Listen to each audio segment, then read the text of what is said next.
Buenos días a los que estáis en casa.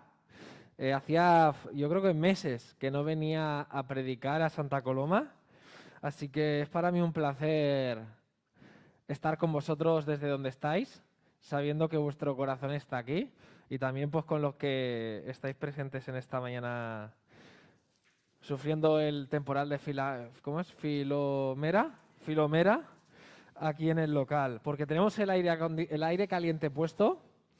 Y no se nota, he estado con la niña debajo y ni me he dado cuenta. Muy bien, pues voy a preparar esto.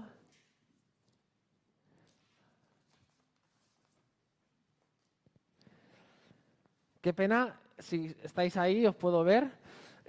Siempre me gusta empezar mis reflexiones con un feedback con los que estáis presentes, ¿no? Me encantaría que hubiesen niños aquí. La logística me lo impide para hacer la pregunta, pero hoy seguimos con el estudio, los diferentes, ¿cómo se le llama esto? Cuando se hace una serie de sermones de Romanos. Y me toca, pues, después de la introducción, con el capítulo 1, ¿no? Este es uno de los capítulos quizá más famosos o uno de los versículos que más se conocen, entre otros, de la epístola de Romanos. Incluso yo de pequeñito, nada más leer la primera lectura me vino a la mente esos versículos que de pequeño te obligan en la escuela dominical o en campamentos a aprenderte de memoria, ¿no? Son los que vamos a ver en esta mañana, ¿no? Pero antes de entrar en materia, me gustaría haceros una pregunta, ¿vale? Creo que en Libertad hace años la hice, pero lo voy a hacer aquí hoy. ¿Sí? Los que estáis en casas y si tenéis a los niños ahí, que os respondan la pregunta, ¿vale? Y los adultos también, responder la pregunta.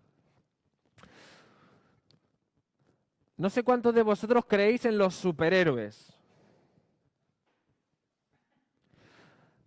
A ver, levantar, ya que estamos, los poquitos que somos, levantar vuestra mano. ¿Quién cree en los superhéroes? Vale. ¿Quién le gustaría que existiesen los superhéroes? ¿Habéis deseado alguna vez en la vida ser un superhéroe?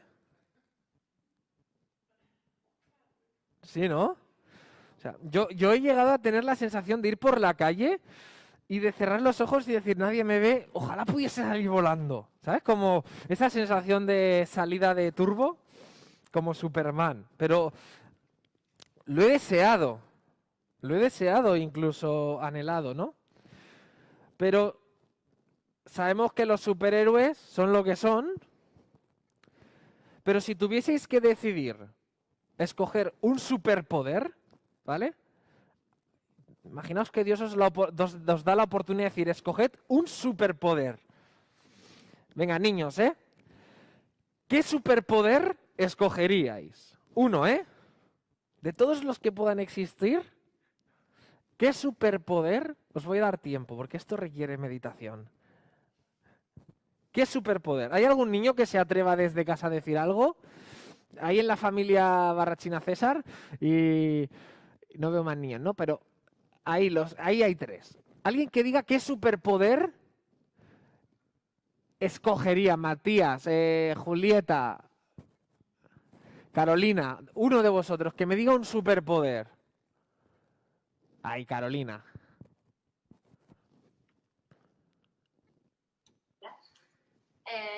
Yo la teletransportación. Teletransportación. Para huir de tu padre, ¿no? Cuando se pone feroz. Teletransportación. Venga, algún adulto desde casa que se atreva a decirme, ya sé que estáis cómodos, ¿eh? Un superpoder que os pudieseis escoger. ¿Sí? La Sole dice que el Isaac siempre dice la sabiduría extrema. Un superpoder. Venga, en casa uno, ya acorto el feedback desde los hogares. La Marta, venga.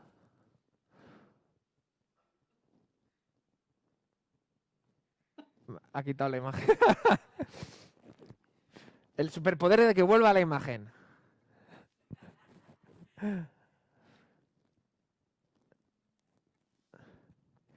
Mientras Marta se lo piensa. Venga, Alba, que tú eres de responder estas cosas. Ahí, la Lulu. Vamos, Lulu. Vale, ha quedado claro. Volar, la Lulu volar.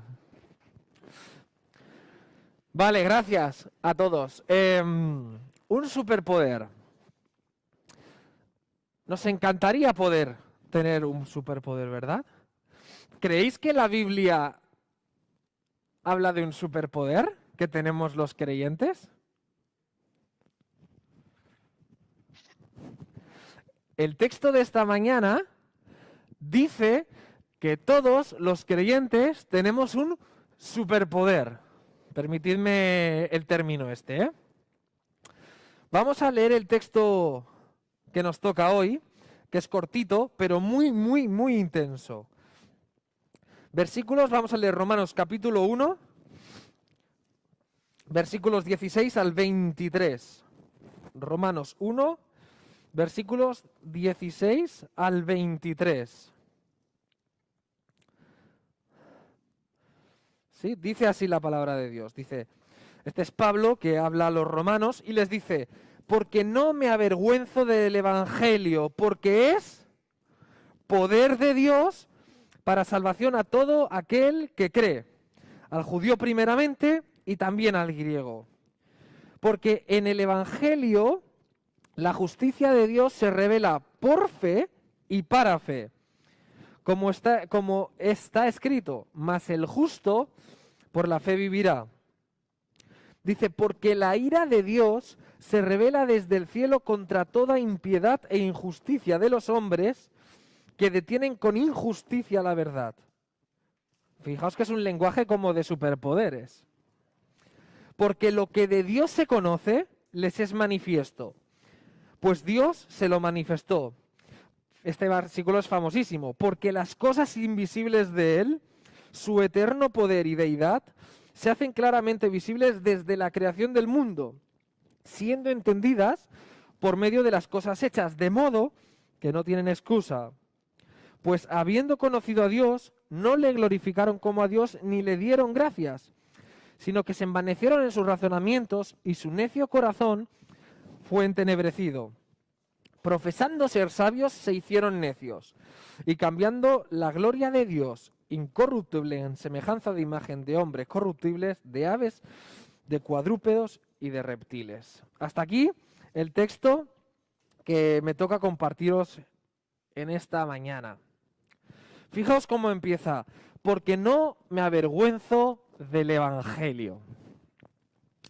Esta es una de las declaraciones más famosas, más repetidas del cristiano a pie de guerra, a pie de picar piedra en el Evangelio, ¿no?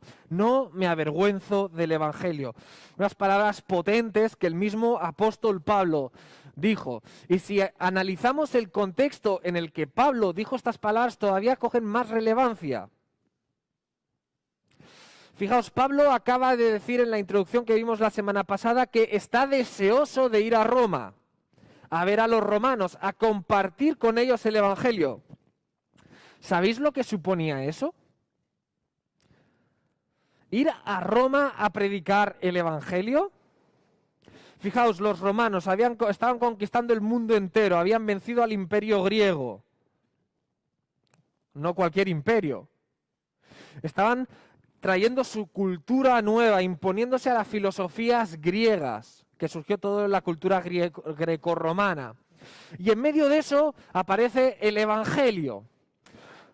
Fijaos, ¿qué debería pasarle por la mente a un romano que se le hablase de un carpintero, un cualquiera, nada de un gobernador, un emperador, no, un carpintero, que tenía un mensaje y que su propio pueblo judío lo crucificó? ¿Sabéis qué?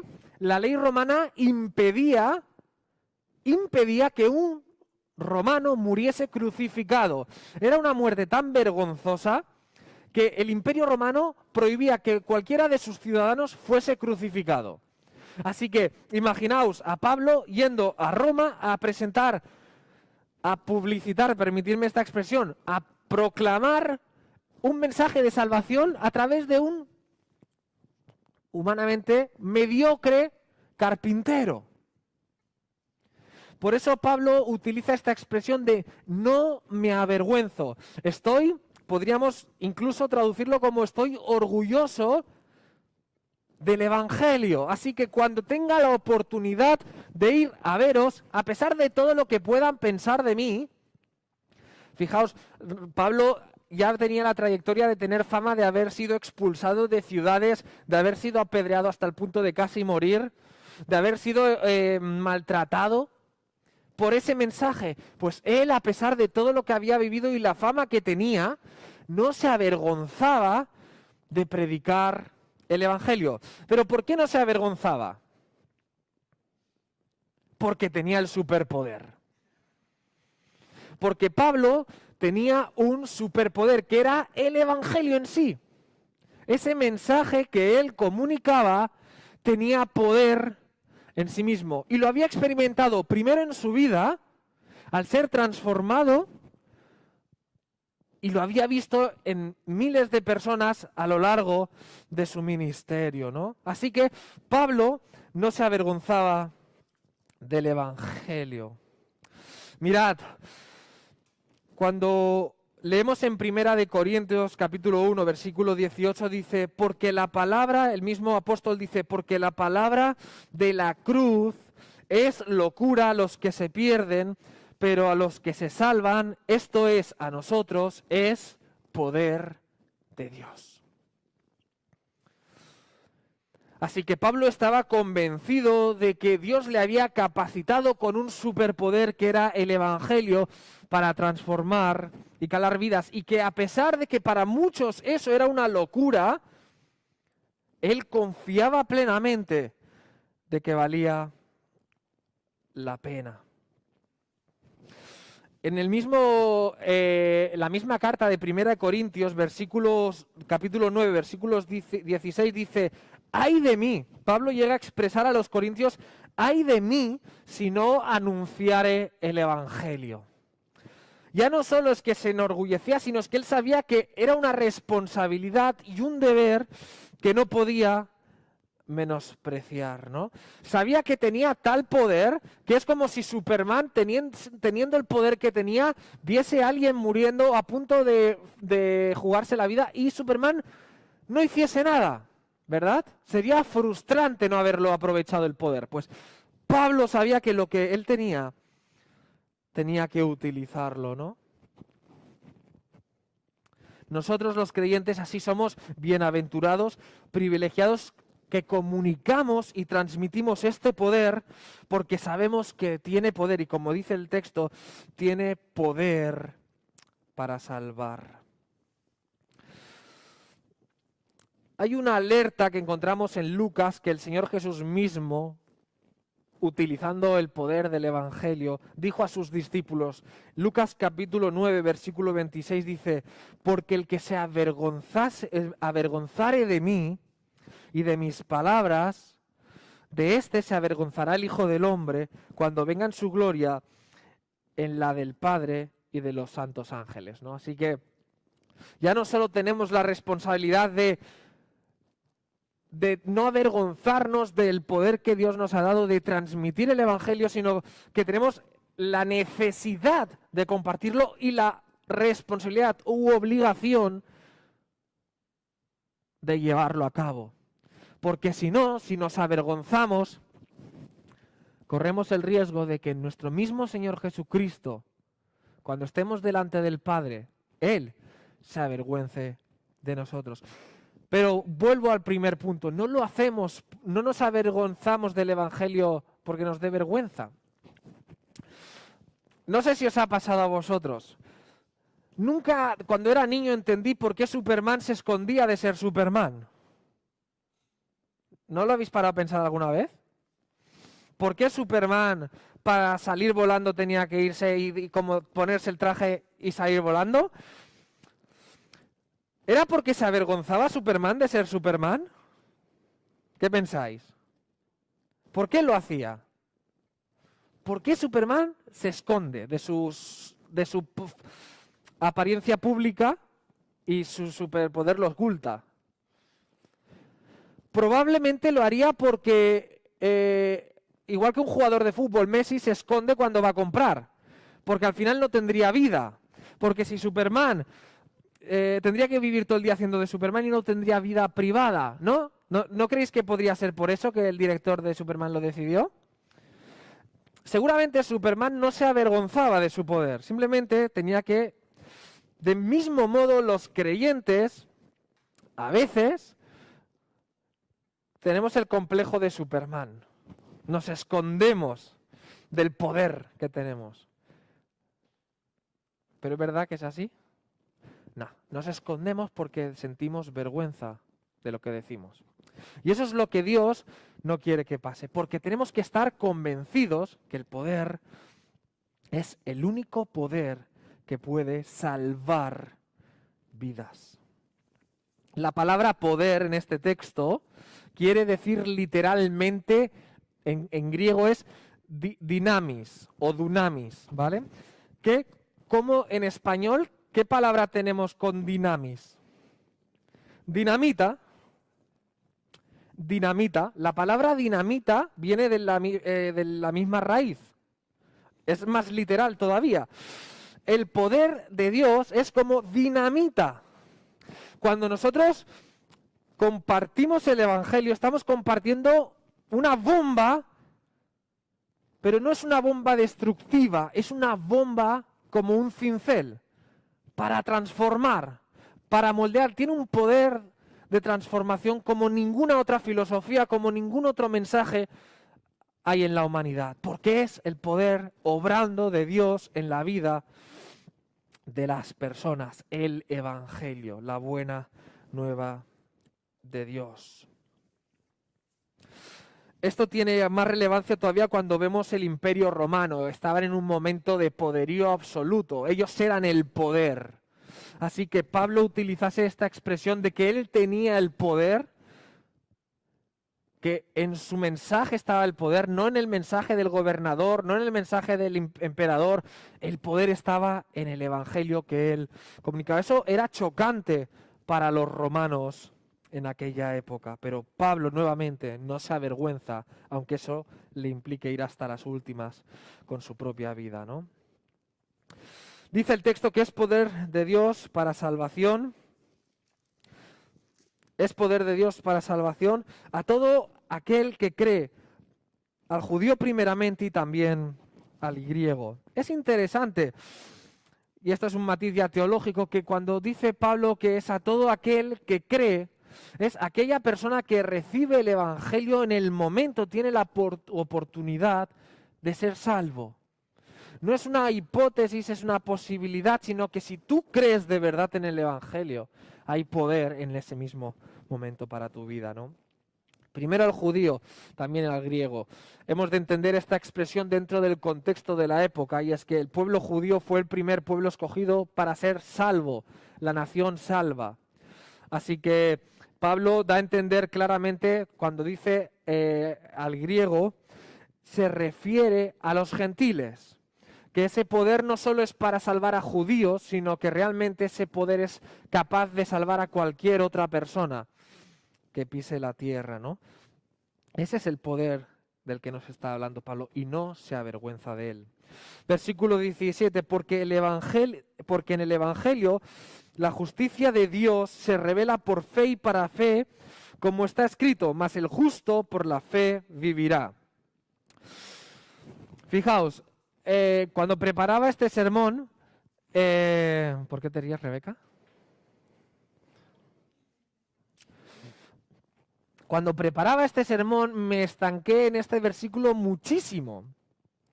Y es que lo leía y lo leía y lo leía, y ¿sabéis cuando se te bloquea el cerebro y no hay manera? Con este, porque en el Evangelio la justicia de Dios se revela por fe y para fe, como está escrito, más el justo por la fe vivirá. Me gusta que lo intentéis ahí en vuestros móviles, interpretar. Voy a intentar simplificarlo, ¿vale? Desde casa me perdonaréis si no es una teología profunda, pero voy a intentar explicar con sencillez este versículo. Hoy en día lo podemos entender un poquito más, quizá, y no me voy a meter en política, ¿vale? No estáis sufriendo, ¿vale? Pero tengo que utilizar la ilustración porque es muy práctica. Puigdemont no está satisfecho con la justicia española y se va. ¿En búsqueda de qué? De otra justicia, ¿vale? Hasta aquí no me meto más en política. Hay muchas justicias. La de cada país, la de la Unión Europea, la de los estados, y cada una tiene su poder. Este texto lo que nos está diciendo, a ver si consigo explicarlo, dice, porque en el Evangelio la justicia de Dios, la suya, la del Dios Todopoderoso, se revela por fe y para fe. Este es el versículo que a Lutero le abrió los ojos del entendimiento y de golpe cambió su cosmovisión de la salvación. Porque para Lutero la salvación, la justicia de Dios era cumplir con los sacramentos, con las obras. Por lo tanto, Dios exigía justificarte delante de Dios a través de tus obras. Si tú haces el bien, si cumples con las ofrendas, si no sé qué, te salvas. Y Lutero de golpe en este texto entiende que es al revés. Que en la justicia de Dios, como Dios mide las cosas, es por fe y para fe. Por lo tanto, no hay nada que yo pueda hacer para salvarme, sino que lo único que me va a salvar a mí es la fe en Jesucristo. Porque Dios en su justicia ha establecido que así sea como yo me salve. No depende de mí, sino que depende de la fe en la obra de Cristo. ¿Me he explicado? A lo mejor no, pero ese es el concepto de este texto. La justicia de Dios es así. Yo no puedo ir a Dios y decirle, no, yo me salvo dando dinero a los pobres. Y yo me salvo haciendo cosas buenas. No, Dios tiene una justicia y es por fe y para fe. Y dice, como está escrito, más el justo por la fe vivirá.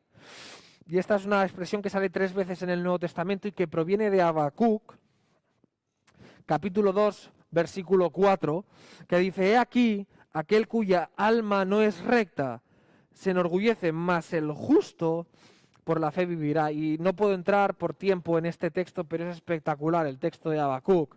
Cuando Habacuc ve que los malos, los desobedientes, parece que todo les sale bien, ¿no?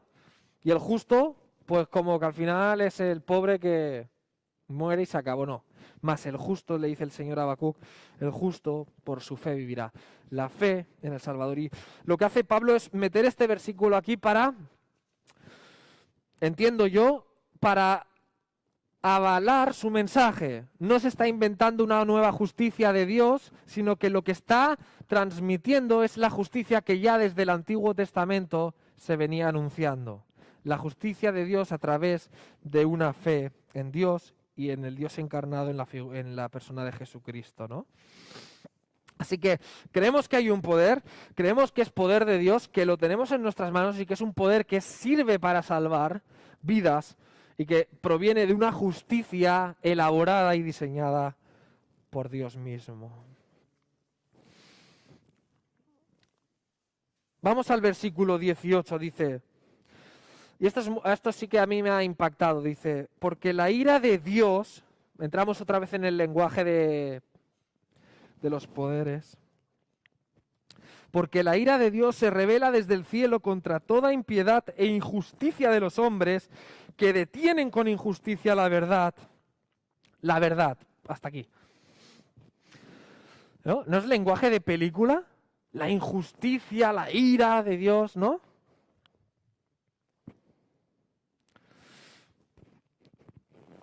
Dios manifiesta su ira de 2 formas. A ver si se entiende. Podemos ver a un Dios airado, enfadado, descontrolado, o podemos ver a un Dios justo que controla su ira, pero de forma incisiva y totalmente consecuente con lo que es. Dios es un Dios tan justo que Él no puede perdonar el pecado así como así. Si un un juez, esto es un ejemplo que todos conocemos, ¿no? Pero si un juez ante un violador acaba sentenciando que queda libre ese violador y no castiga al violador, no es mejor juez, no es más amoroso ese juez. Es un juez injusto. Un juez justo es el que sabe aplicar la ira, la justicia merecida al caso. Por lo tanto, Dios es un Dios que se aira, pero no se aira como nosotros. Se aira con su poder, con su justicia perfecta, ¿vale? Por eso ese es el Dios. Y dice que esa ira de Dios se revela desde el cielo contra toda impiedad e injusticia de los hombres que detienen con injusticia la verdad. Contra toda impiedad e injusticia. Mirad, siempre tenemos el concepto de Dios como el que va a hacer justicia al final de los tiempos. Que de momento, como hay un margen que Dios no actúa, que Dios no hace nada, pero el Apocalipsis, ahí llegará. Y ahí preparaos, ¿no? No, pues este texto no habla de esa ira futura, sino que, fijaos, el verbo se revela ya, actualmente, desde el cielo. Ya se está revelando esa ira. Y decís, ¿cómo se revela? ¿Cómo? Si Dios no hace nada. Mira lo que pasa en el mundo, las injusticias que hay y las desigualdades, y Dios no hace nada. Pues Dios se está revelando con su ira. Increíble, ¿verdad? Ahora lo veremos. A mí me ha encantado descubrir o discernir mejor esta idea. ¿Contra quién se revela? ¿Qué dice el texto? El versículo 18. Contra toda impiedad e injusticia de los hombres que detienen con injusticia la verdad. ¿Qué es detener con injusticia la verdad? ¿Alguien se atreve a responder esto? Detener con injusticia la verdad. ¿Qué es la verdad? Empecemos por ahí. La verdad es el mensaje de Dios, es la palabra de Dios. Así que esa ira se está revelando contra aquellos que frente al mensaje de Dios se rebelan. Dios contra esos actúa. Y fijaos, ¿quiénes son esos que se rebelan? Dice el versículo 19, porque lo que de Dios se conoce les es manifiesto, pues Dios se lo manifestó. Porque las cosas invisibles de Él, su eterno poder y deidad, se hacen claramente visibles desde la creación del mundo, siendo entendidas por medio de las cosas hechas, de modo que no tienen excusa. Perdonad. Fijaos. La ira de Dios es real y está focalizada en un perfil de personas, los que detienen con esa verdad. ¿Y qué es la verdad? Pues este texto es maravilloso. Dice, realmente detrás de esto vemos que todo ser humano es injusto y detenemos la verdad de Dios. Porque dice Dios en estos versículos que acabamos de mostrar o de leer, que Dios ha dejado evidencias en la creación, de modo que cualquier persona nacida, solo observando la creación, puede discernir o reconocer que hay un ser superior. Este detalle es muy interesante. Este texto no está diciendo que cualquier persona en una tribu puede salvarse. Lo que dice es que Dios ha dejado señales evidentes porque Dios es invisible, pero se ha hecho visible, paradójicamente, a través de cosas. Y en este caso habla de la creación. Y dice que cualquier persona nacida puede discernir que Dios existe o un ser superior. De ahí que tantas tribus y tanta gente en el mundo acaba haciéndose ídolos para intentar adorar a eso. Pero que Dios dice que es Él. ¿Sí? Entonces, todo el que intenta negar esa realidad, esa existencia de ese Dios, aunque tenga evidencias palpables, es injusto y se rebela contra la verdad de Dios. Además, es algo que Dios ha hecho expresamente. Dice, Dios se lo manifestó. Así que cuando nosotros vamos a la montaña y subimos la montaña de senderismo familiar, Isaac, cuando vamos a la montaña, ¿cuántas veces hemos alabado al Señor? Cuando nosotros vamos a la montaña y vemos la creación, uno no puede negar que Dios existe. El orden. Y esto lo dice Pablo en un contexto en que no existía el microscopio. Y cuando ya hoy en día, en el pleno siglo XXI, tenemos los medios para ver que tanto para arriba como para abajo es sobrenatural, que eso no es casualidad, no es fruto de la casualidad ni de la evolución. Es más difícil creer en la evolución que en creer que hay algo detrás, ¿no? Siempre se pone la ilustración de si tú vas por el desierto y te encuentras un reloj, no vas a pensar que eso ha sido fruto de los siglos y la degradación de la... Creerás que a alguien se le ha caído el reloj, porque hay un diseñador, alguien que ha hecho ese reloj. Pues cuando alguien ve la creación, no puede negar que hay algo superior que lo ha creado. Eso es lo que está hablándonos Pablo a través de estas palabras, ¿no? Así que todo el que niega esta realidad, niega a Dios.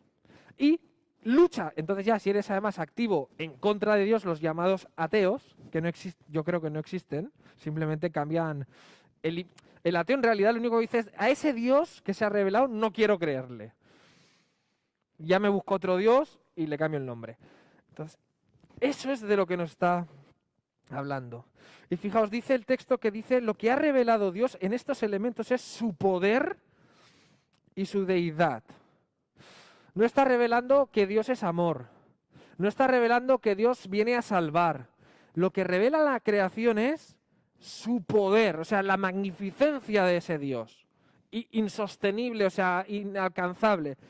Y su deidad, su divinidad. Ese es el Dios que la gente no puede negar que existe. Fijaos cómo dice, de modo que no tienen excusa. Nadie puede negar que Dios existe. Interesantísimo. Versículo 21. Dice, pues habiendo conocido a Dios, ¿os dais cuenta de este detalle? Pues habiendo conocido a Dios, Pablo da por sentado que aunque digan que Dios no existe, lo han conocido. Lo único que lo hacen es negarlo. Pero puesto que habiendo conocido a Dios, no le glorifican. O sea, ante tal evidencia, el que decide rechazar a Dios, lo rechaza. No puede decir que no existe, lo niega.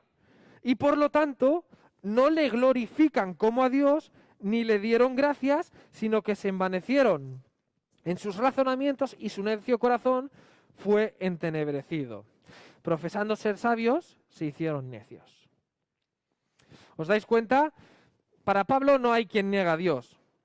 Nadie puede decir que Dios no existe. Hay el que lo rechaza. Y rechazándolo, la consecuencia natural es vivir de espaldas a Él. Es decir, tú por ahí, yo por aquí. Y además le agrega un elemento, que es, no le dieron gracias, fueron desagradecidos y se envanecen en su propio corazón con razonamientos. ¿Os suena algo esto? Cuando nosotros predicamos el Evangelio y hablamos de Dios, no solo la gente dice, no, es que yo no creo. A mí me gusta gente que es humilde y al menos dicen, me gustaría creer como tú crees, pero no puedo. Bueno, venga. Pero ya están los que te rebaten. No, eso es una mentira de los humanos, de la historia, que la gente sí necesitaba crearse algo. Ya te rebaten, pam, pam, pam. ¿Para qué? Para negar y detener la verdad de Dios con injusticia, con mentira. Eso es de lo que nos está hablando Pablo. Y esa gente se cree sabios, pero automáticamente se hacen necios. Y esto es muy interesante porque cuando alguien niega una realidad que es evidente, como Pablo dice ante la creación, lo que nos encontramos es otra verdad. Pero ¿sobre qué se sostiene esa verdad? Creer que sobre algo que no tiene sentido te sostienes es ser un necio. Es como el que va por la calle y yo ahora cruzo por aquí y digo, no, los coches no existen, son fantasmas, y atravieso la calle. Me he convertido en un necio. Ese es el riesgo del que rechaza el pilar de la verdad de Dios, de la existencia de su poder y de su deidad. Cambiaron, fijaos, esa necedad a dónde lleva a la humanidad, ¿eh? Cambiaron la gloria del Dios incorruptible en semejanza de imagen de hombres corruptibles, de aves, de cuadrúpedos y de reptiles. Me gustaría, si me queréis acompañar, buscar Isaías, porfa, el libro de Isaías, capítulo 44.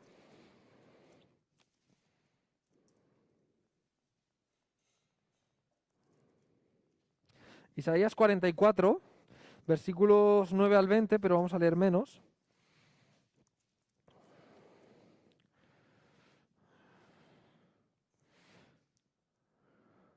Fijaos, versículo 13, ¿vale? Intentar imaginar este texto en la mente. El carpintero extiende la regla. Lo señala con alambre, hablando del tronco, ¿vale? Está hablando de los troncos, de la madera. Lo labra con los cepillos. Le da figura con el compás. Lo hace en forma de varón, a semejanza de hombre hermoso, para tenerlo en casa. Corta cedros y toma ciprés y encina, que crecen entre los árboles del bosque. Planta pino, que se críe con la lluvia. De él se sirve luego el hombre para quemar y tomar de ellos para calentar del tronco. Enciende también el horno con el tronco y cuece el pan. Hace además un dios, lo adora, fabrica un ídolo y se arrodilla ante él.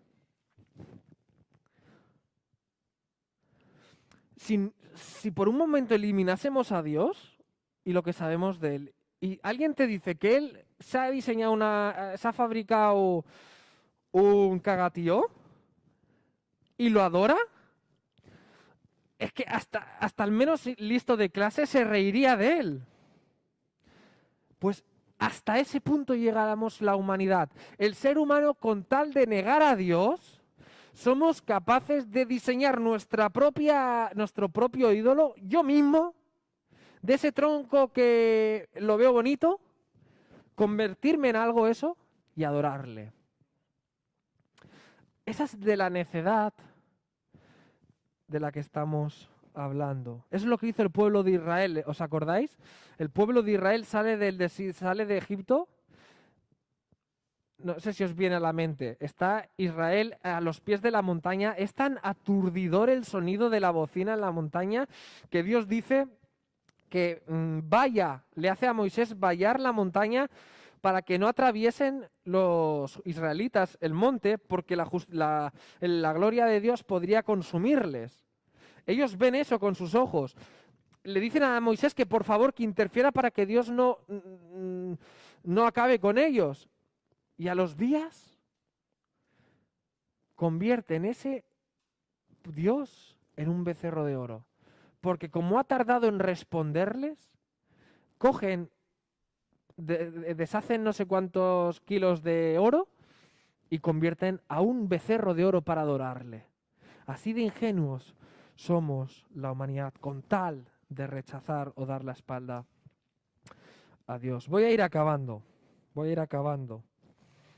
Este texto realmente, para bosquejarlo, habría que, aunque me habéis recortado y saco un par de versículos, ahora después de estudiarlo, me doy cuenta que deberíamos haberlo incluso abarcado más para entender en su plenitud. Este texto lo hemos cortado aquí. Perdona que busque otra vez.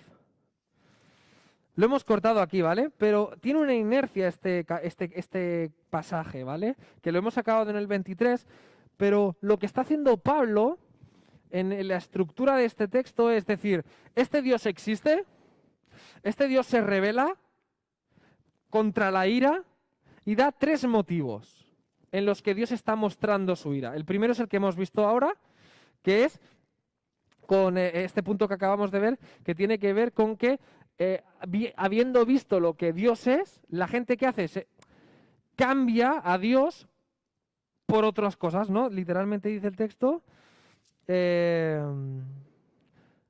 versículo 23, y cambiaron la gloria del Dios incorruptible en semejanza de imagen de hombre corruptible, ¿no? O sea, el primer argumento que Pablo está dando es, ante ese Dios, lo que vosotros habéis hecho es cambiarlo. Y habla de 3 cambios, que uno está en el 23, el otro está en el 25, y que cambiaron la verdad de Dios por la mentira. Y después está también el 26, la segunda parte dice, pues sus mujeres cambiaron el uso natural por el que es contra naturaleza. Son esos 3 cambios que la humanidad hace contra Dios para detener con injusticia la verdad. Pero fijaos, aquí llega el secreto del texto de cómo se revela la ira de Dios. ¿Sabéis cómo se revela o cómo este pasaje está expresando que Dios está revelando? Os lo voy a poner con un ejemplo muy fácil. Imaginaros que somos un coche con el freno de mano puesto. Dios es el freno de mano. Pero cuando yo decido dejar que Dios sostenga mi coche, ¿Dios qué hace? Su ira no es empujar el coche contra mí por creer que Él no me está sosteniendo. ¿Sabéis lo que hace Dios? Quita el freno de mano y le dice, atenta a las consecuencias. Dios está mostrando ahora su ira contra la gente que se rebela contra Él de esta manera, negándole, cambiándole a Él por estas 3 cosas que no hemos entrado en detalle, diciendo, muy bien, mi ira, mi enfado es, haced como vosotros queréis, atended a vuestras consecuencias. Fijaos qué ira hasta amorosa. Estamos viviendo un periodo en el que Dios tiene misericordia de nosotros y lo único que nos hace es, yo te he dicho, hijo, que no metas los dedos en el enchufe. Ya no voy a tapar más el enchufe. Ahora, mete el dedo si quieres. Esa es la ira de Dios misericordiosa aún en este tiempo con la humanidad. No nos juzga, sino que nos dice, os doy libertad. Y por eso lo que vemos es que llegamos a ser, como dice el texto, somos necios, llegando a adorar. Nuestra libertad nos hace llegar a adorar a trozos de tronco. Nos hace adorar a Messi, un ser como nosotros. Nos hace cambiar a Dios. Bueno, es que sería entrar en lo siguiente, ¿no? Pero cambiar la verdad por la mentira. Estamos dispuestos a decir mentiras por encima de la verdad, con tal de no aceptar a Dios, ¿no?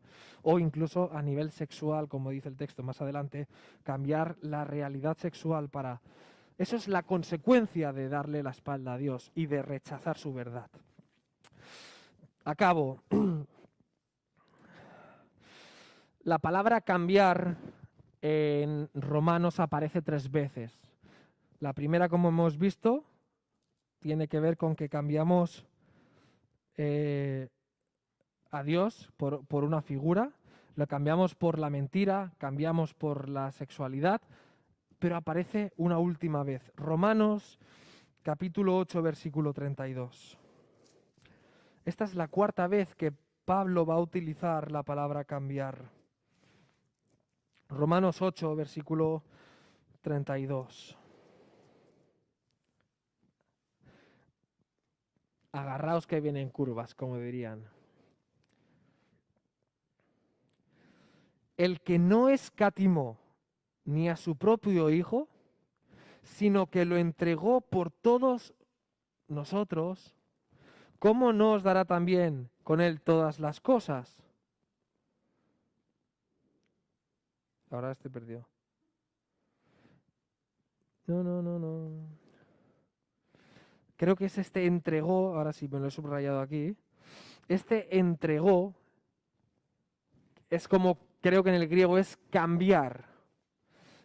Cambió, o sea, no escatimó, sino que entregó, cambió a la humanidad el castigo que la humanidad merecíamos sobre su Hijo.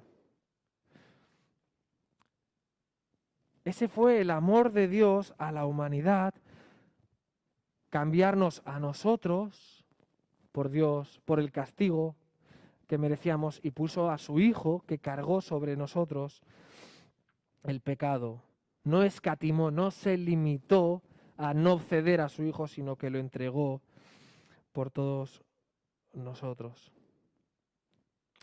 Así que si en esta mañana me gustaría dejar algo, es que Dios existe, Dios se ha revelado, Dios se manifiesta visiblemente, incluso con su ira, dejándonos ser libres y atendiendo nuestras consecuencias, pero sobre todo que ese Dios es misericordioso y es un Dios que por encima del castigo de la ira, lo que Él quiere que volvamos a hacer lo que para lo que Él nos diseñó, que es adorarle y darle gracias. Cada vez que vivimos negando esa verdad, negando que Él es nuestro Dios, que Él merece toda la gloria, merece toda nuestra alabanza, lo que nos convertimos es insensatos, que nos rebelamos y detenemos con injusticia la verdad.